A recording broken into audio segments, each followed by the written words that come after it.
A nation shattered. From its ruins emerged a machine of absolute terror, a faction so extreme that even Al-Qaeda publicly condemned its methods.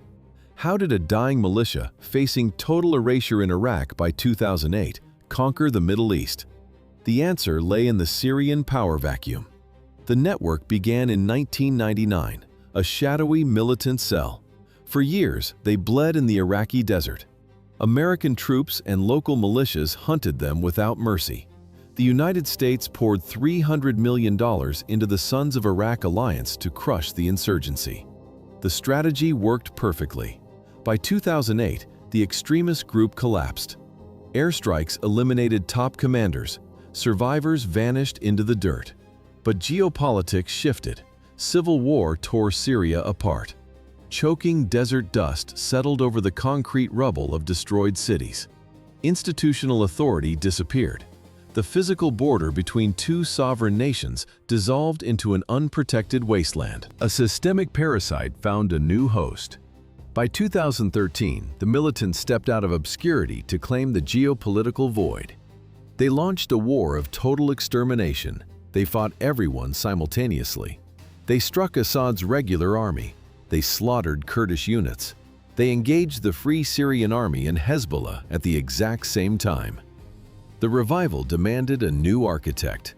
In 2010, Abu Bakr al-Baghdadi seized control of the shattered remnants and ordered his reorganized fighters straight across the Syrian border. By August 2014, it was al-Baghdadi who turned these scattered detachments into an army of 80,000 fighters. They systematically erased state borders. The mechanics of this rapid state building relied on brutal assimilation. The group conquered rival factions. Militants absorbed the defeated survivors directly into their own ranks. Manpower surged.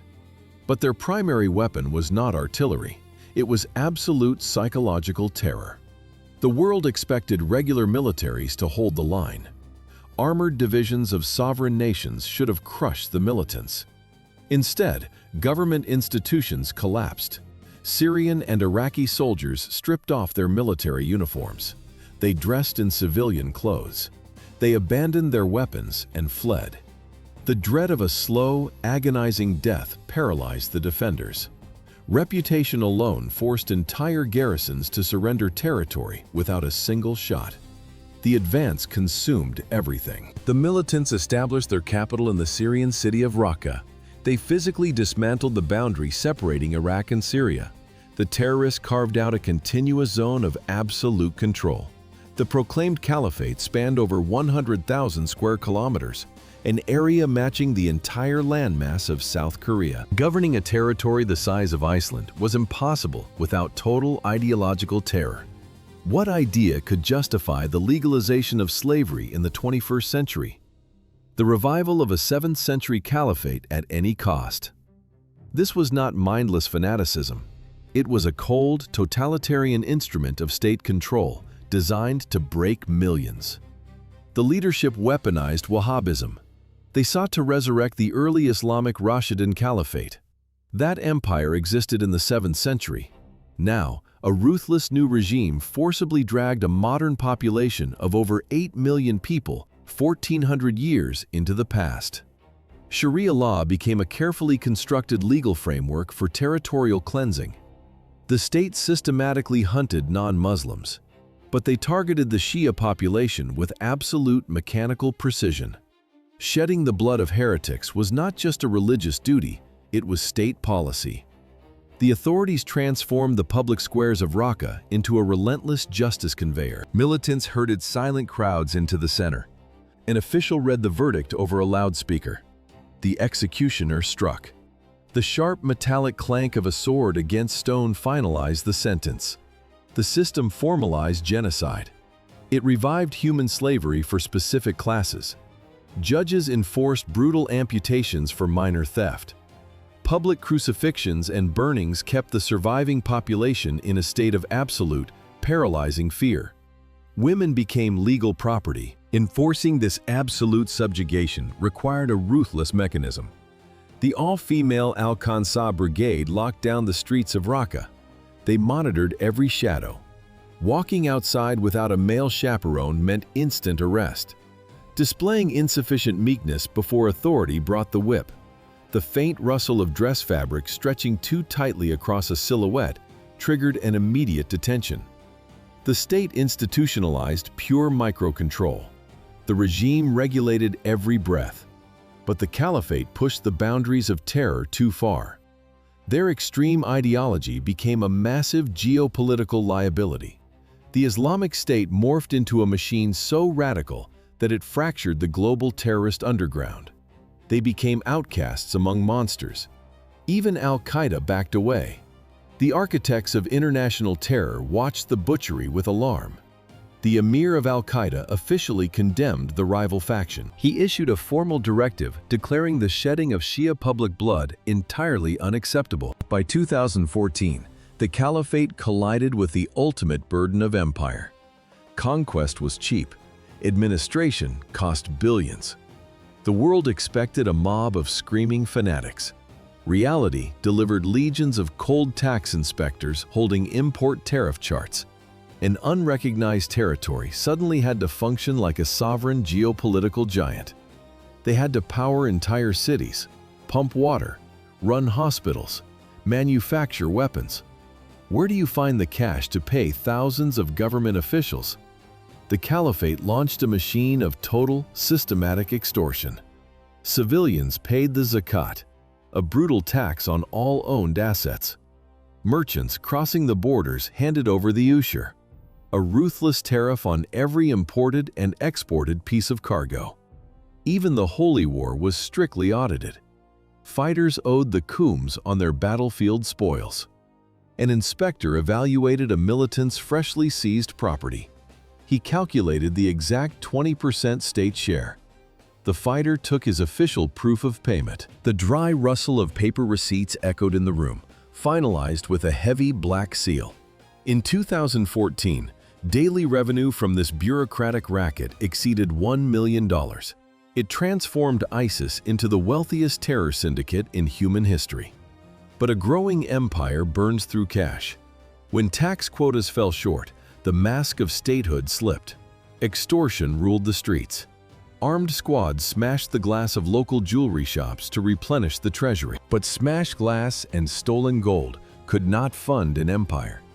To hold their territories, the extremists needed a colossal financial engine. They built a shadow raw material market. Smuggled oil started flowing relentlessly toward the borders of Turkey and Jordan. The process relied on brutal simplicity. Workers lit bonfires directly beneath massive steel tanks. Crude oil boiled. Thick vapor crawled through metal pipes welded to the blistering roof of the makeshift furnace. Then it cooled. Heavy drops of toxic mazout bled into long, plastic-lined trenches. The air turned black. A choking, cough-inducing stench of burning fuel swallowed the surrounding desert. Every distillation cycle left a deadly crust behind. A dense, highly carcinogenic sludge hardened at the bottom of the vats. Someone had to scrape it out. The regime used teenage boys. Only their narrow shoulders could squeeze through the suffocating hatches. Children spent hours trapped inside the dark metal cylinders, inhaling raw chemical poison. A slow, agonizing suicide just to buy bread. Yet this lethal horror show generated massive wealth. Independent traders bought the dirty fuel straight from the pumps. Smuggling convoys hauled the cargo outward, Turkey, Jordan. The international black market swallowed it whole. At its peak, this primitive system churned out 50,000 barrels every single day. It pumped up to $1.5 million into the treasury every 24 hours. The toxic runoff scorched the earth, and the workers died coughing, but the regime secured its survival. The American and British coalition forces kept these smoking oil fields under the constant threat of targeted airstrikes. $43. When raw material revenues fell short in 2014, the caliphate's bureaucracy legalized another resource: living humans. How to justify the return of the slave trade in the 21st century? The state simply wrote it into its twisted interpretation of Sharia law. The regime stripped Yazidi and Christian minorities of their humanity. It converted them into state revenue. This was an institutionalized economy of terror. The Department of War Spoils issued official decrees. Bureaucrats stamped price lists with the black seal of the regime. Guards herded thousands of captives onto auction blocks like livestock. An official document from 2014 laid out the exact exchange rates. Women between 40 and 50 years old were the cheapest. Buyers paid exactly $43 for them. The market dictated the value of flesh. The bureaucracy perfectly calibrated a human life against the tools of war. The cost of a young captive matched the exact price of a basic Kalashnikov on the regional black market. $172 for a girl under 9. Women were merely state property. The bureaucratic catalog of human flesh became a mandate for genocide.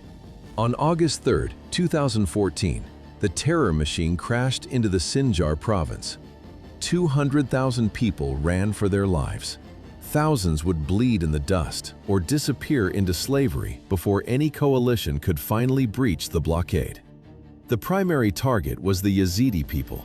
Their faith spans over 4,000 years. This was not a random massacre. It was a calculated geopolitical erasure. The caliphate intended to wipe one of the oldest Middle Eastern cultures completely off the map. Total demographic cleansing. 50,000 refugees clawed their way up Mount Sinjar. They found only a dead end of jagged stone. No water, no medicine. The blinding heat of the August sun baked the bare rocks. Below them, the traps snapped shut. Jihadist artillery pounded the slopes from the foothills. The steel ring shrank day by day. Explosions forced trapped families higher toward the barren summits. Down in the valleys, centuries of peace evaporated. Neighbors betrayed neighbors. Local informants guided kill squads directly to the hiding spots. Executioners wiped out the entire male population of captured villages. They filled mass graves with both the dead and the living. The militants offered no tax for survival, conversion, or death.